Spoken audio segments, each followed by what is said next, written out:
بسم اللہ الرحمن الرحیم۔ اللہ تعالیٰ نے انسان کو اپنا نائب اور اشرف المخلوقات بنا کر اس دنیا میں بھیجا ہے۔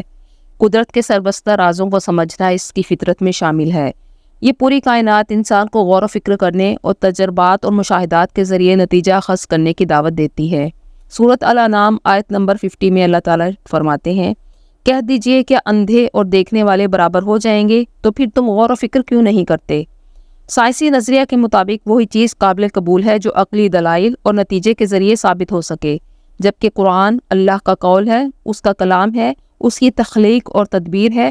اللہ کے قول و عمل میں تضاد ممکن نہیں ہے۔ یہ ہو سکتا ہے کہ ایک دور بھی انسانوں نے بات نہ سمجھی ہو، ان کا ذہن وہاں تک نہ پہنچا ہو، ان کی معلومات کا دائرہ ابھی اس حد تک ہو کہ ان حقائق تک نہ پہنچا جا سکے، لیکن جیسے جیسے وقت آئے گا مزید حقائق منکشف ہوں گے اور یہ بات واضح تر ہوتی چلی جائے گی کہ جو قرآن نے فرمایا ہے وہی برحق ہے۔ سورۃ حامیم السجدہ کی آخری آیات میں فرمایا، ہم انہیں دکھاتے چلے جائیں گے آفاق میں بھی اور خود ان کی جانوں میں بھی، یہاں تک کہ یہ بات پوری طرح واضح ہو کر ان کے سامنے آ جائے کہ یہ قرآن ہی حق ہے۔ اس آیت مبارکہ میں علم انسانی کے دائرہ میں سائنس اور ٹیکنالوجی کی ترقی اور جدید انکشافات کی طرف اشارہ ہے۔ سائنس جدید آلات ایجاد کرنے کا ذریعہ ہے۔ سائنس انرجی کے سرچشمے تلاش کرنے اور قدرتی طاقتوں کو دریافت کرنے کا نام ہے۔ سارے علوم کی بنیادیں قرآن میں ہیں۔ یہ فطرت کے خدائی قوانین کی کتاب ہے جس پر پوری کائنات کا نظام چل رہا ہے۔ قوانین اللہ کی کتاب میں موجود ہیں، سائنس نے صرف انہیں ڈسکور کیا ہے، تخلیق نہیں کیا۔ عدم سے وجود میں لانے کی ذات اللہ کی ہے، وہ بغیر نمونے کے پیدا کرنے والا ہے، وہ بدیع السماوات والارض ہے۔ اللہ تعالیٰ اپنی بڑی بڑی نشانیوں کے ذریعے لوگوں کو اپنی طرف مائل کرتا ہے، اور یہ نشانیاں بتاتی ہیں کہ اللہ نے اس کائنات کو بنا کر چھوڑ نہیں دیا، بلکہ ہر چیز اس کے کنٹرول میں ہے۔ ہر قدرتی مظہر کے پیچھے اللہ ہے۔ کائنات کی تخلیق، بارش کا برسنا، درختوں کا اگنا، پہاڑوں کی تخلیق اور ان کا مقصد، زمین میں جانداروں کا پھیلا دینا، پرندوں کا اڑنا، انسان کی تخلیق اور اس کے اعضاء کی تشکیل، یہ سب قدرت کے نشان ہیں۔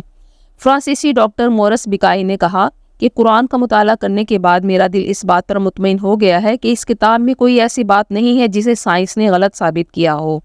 قرآن وہ واحد کتاب ہے جس پر سب سے زیادہ ریسرچ کی جاتی ہے، اور سائنس نے بہت سی ایسی چیزیں پروو کی ہیں جن کا اشارہ قرآن پاک میں 1400 سال پہلے بتا دیا گیا تھا۔ سائنسدانوں کو اب پتہ چلا ہے کہ کائنات میں اوزون لیئر ہے جو سورج کی ریڈیشن سے ہمیں بچاتی ہے۔ اگر یہ اوزون لیئر نہ ہوتی تو گرمی کی شدت سے دنیا سے زندگی ختم ہو جاتی۔ سورۃ الانبیاء آیت نمبر 31 میں ارشاد ہے، اور ہم نے آسمان کو ایک محفوظ چھت بنا دیا، لیکن یہ لوگ اس کی نشانیوں کو دھیان میں نہیں لاتے۔ فزکس میں آج سب سے زیادہ اہم موضوع جس پر تحقیق ہو رہی ہے وہ یہی ہے کہ کائنات کیسے وجود میں آئی، ابتدائی حالات کیا تھے اور بعد میں ان میں کیا تبدیلیاں ہوئیں۔ 1400 سال پہلے جب کاسمولوجی کا علم موجود نہیں تھا اور نہ ہی ٹیلیسکوپ کی ایجاد ہوئی تھی، اس وقت قرآن نے اس کائنات کے بارے میں بتایا۔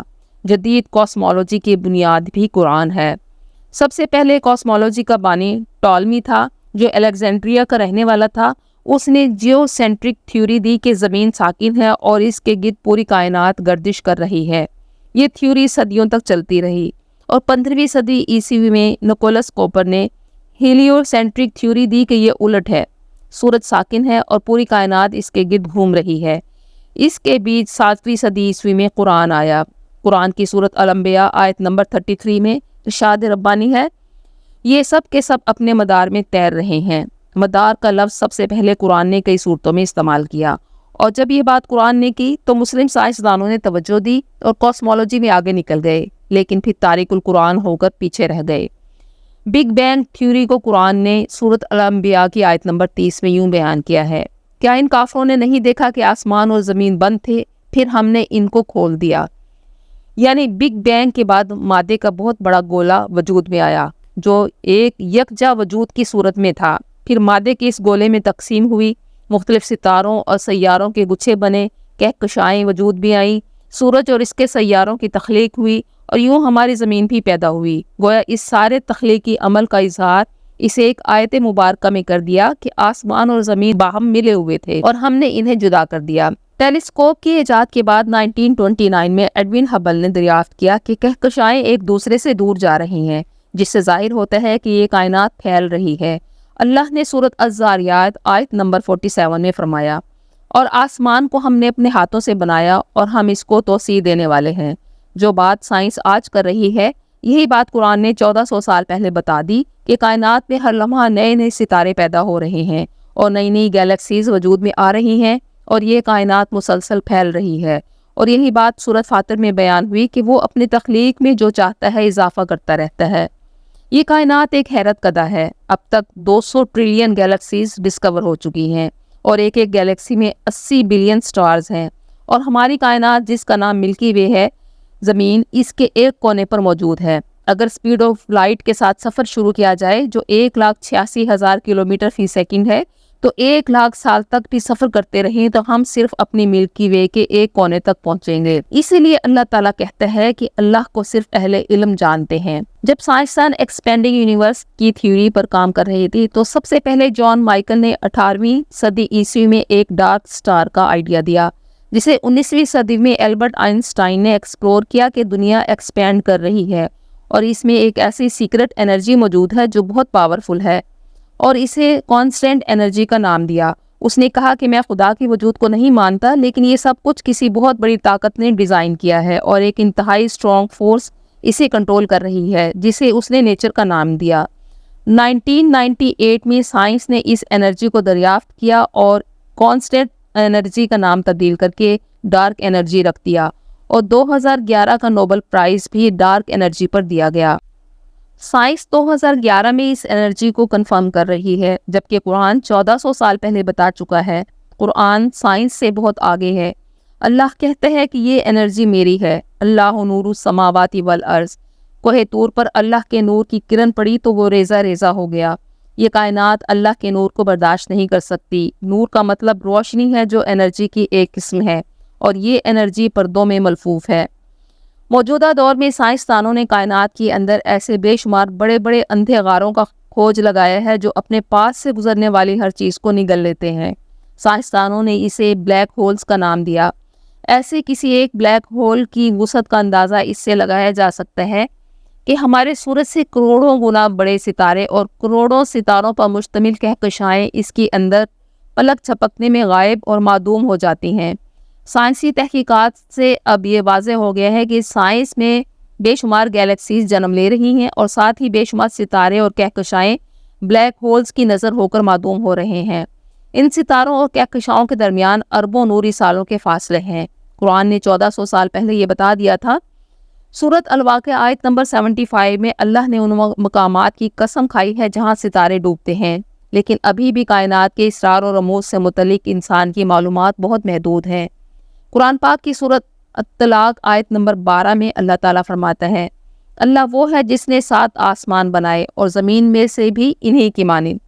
انسان ابھی تک 7 آسمانوں اور زمین کی حقیقت سے بھی واقف نہیں ہو سکا۔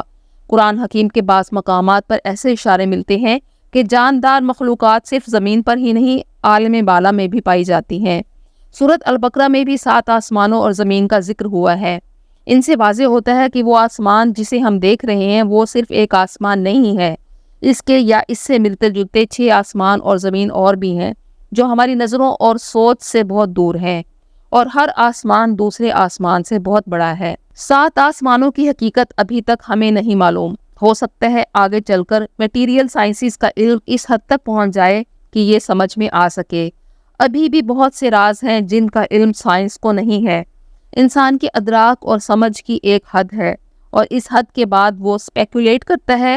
یہ پاسبلٹیز کی دنیا ہے، ہم امکانات کو معین نہیں کر سکتے۔ قرآن ایک معینہ معجزہ ہے، اس کے عجائبات کبھی ختم نہیں ہو سکتے اور نہ ہی یہ بار بار پڑھنے سے پرانا ہو سکتا ہے۔ سورۃ الانبیاء آیت نمبر 30 میں اللہ تعالیٰ نے فرمایا، اور ہم نے پانی سے ہر جاندار شے کو بنایا۔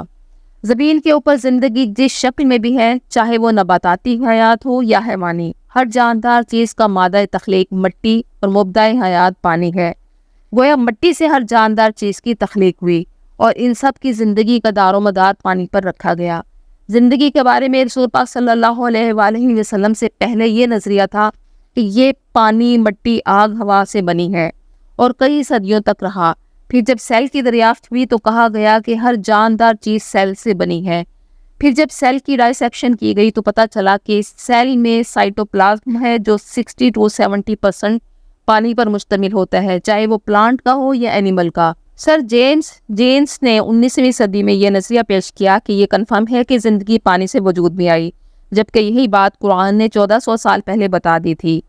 فرانسیسی مصنف سر برنارڈ پیلسی نے واٹر سائیکل کی تھیوری پیش کی کہ پانی ایواپوریٹ ہوتا ہے، اوپر جا کر ٹھنڈا ہوتا ہے، ہوائیں چھوٹے چھوٹے بادل بناتی ہیں اور جب بھاری ہو جاتی ہیں تو بارش برساتی ہیں، جبکہ قرآن میں سورۃ النور آیت نمبر 43 میں ارشاد ہے، کیا تم دیکھتے نہیں ہو کہ اللہ ہانک کر لاتا ہے بادلوں کو، پھر وہ انہیں آپس میں جوڑ دیتا ہے، پھر انہیں تہ بتہ کر دیتا ہے، تو تم دیکھتے ہو کہ بارش ان کے درمیان میں سے برستی ہے، اور اللہ آسمان سے اس کے اندر کے پہاڑوں سے اولے برساتا ہے۔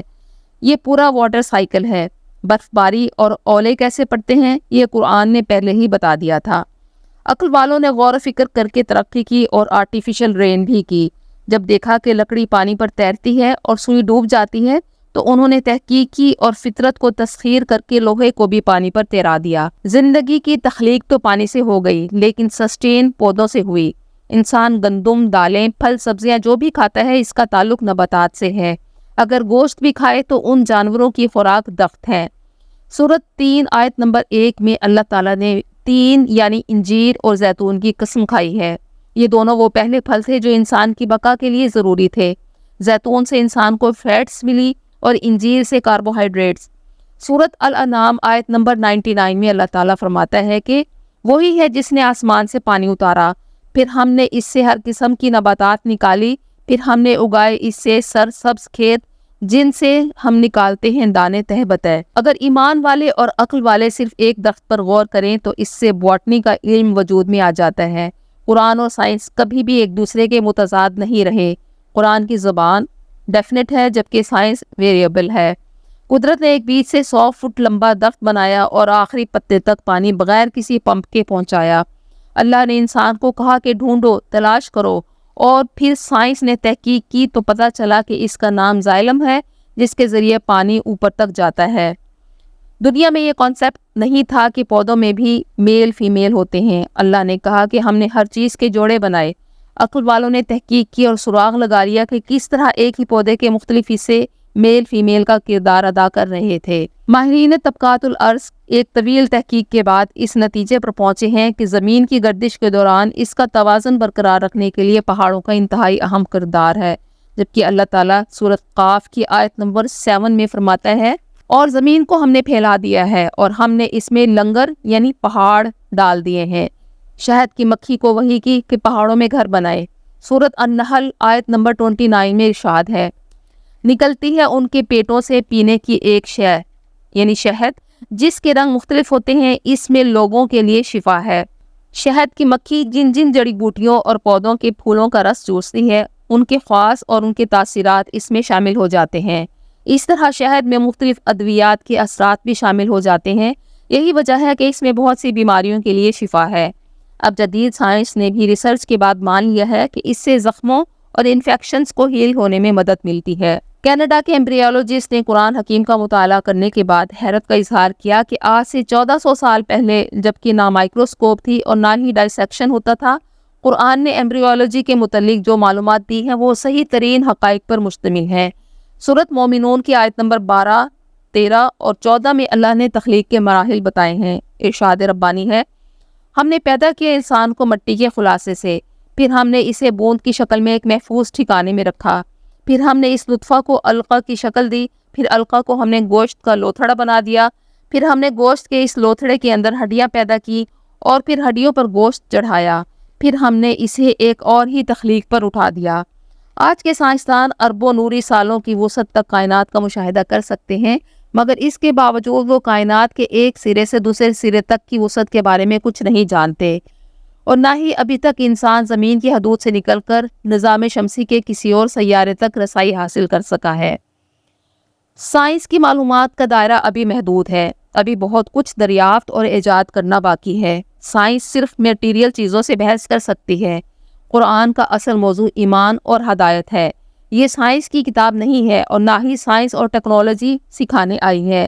لیکن جن سائنسی حقائق یا سائنسی فنومینا کا قرآن نے حوالہ دیا ہے وہ یقیناً حق ہیں۔ قرآن کا موضوع ہے انسان، اس کی انیٹمی یا فزیولوجی نہیں ہے بلکہ انسان کی ہدایت ہے۔ جدید سائنس جیسے جیسے ترقی کرتی جائے گی، قرآن سے نئے نئے ہیرے نکلتے چلے آئیں گے۔ سورۃ لقمان کی آیت نمبر 27 اور سورۃ کہف کی آیت نمبر 109 میں ذکر ہے کہ اگر زمین پر موجود تمام درخت قلمیں بن جائے اور سمندر سیاہی بن جائے اور پھر مزید 7 سمندروں کا پانی بھی سیاہی بن کر ان میں شامل ہو جائے، تب بھی اللہ کی باتیں ختم نہیں ہوں گی۔ پوری کائنات میں جگہ جگہ اللہ تعالیٰ کی نشانیاں موجود ہیں جو انسان کو دعوت تسخیر دیتی ہیں اور قدم قدم پر یاد دلاتی ہیں کہ ان سب کا خالق اللہ ہے۔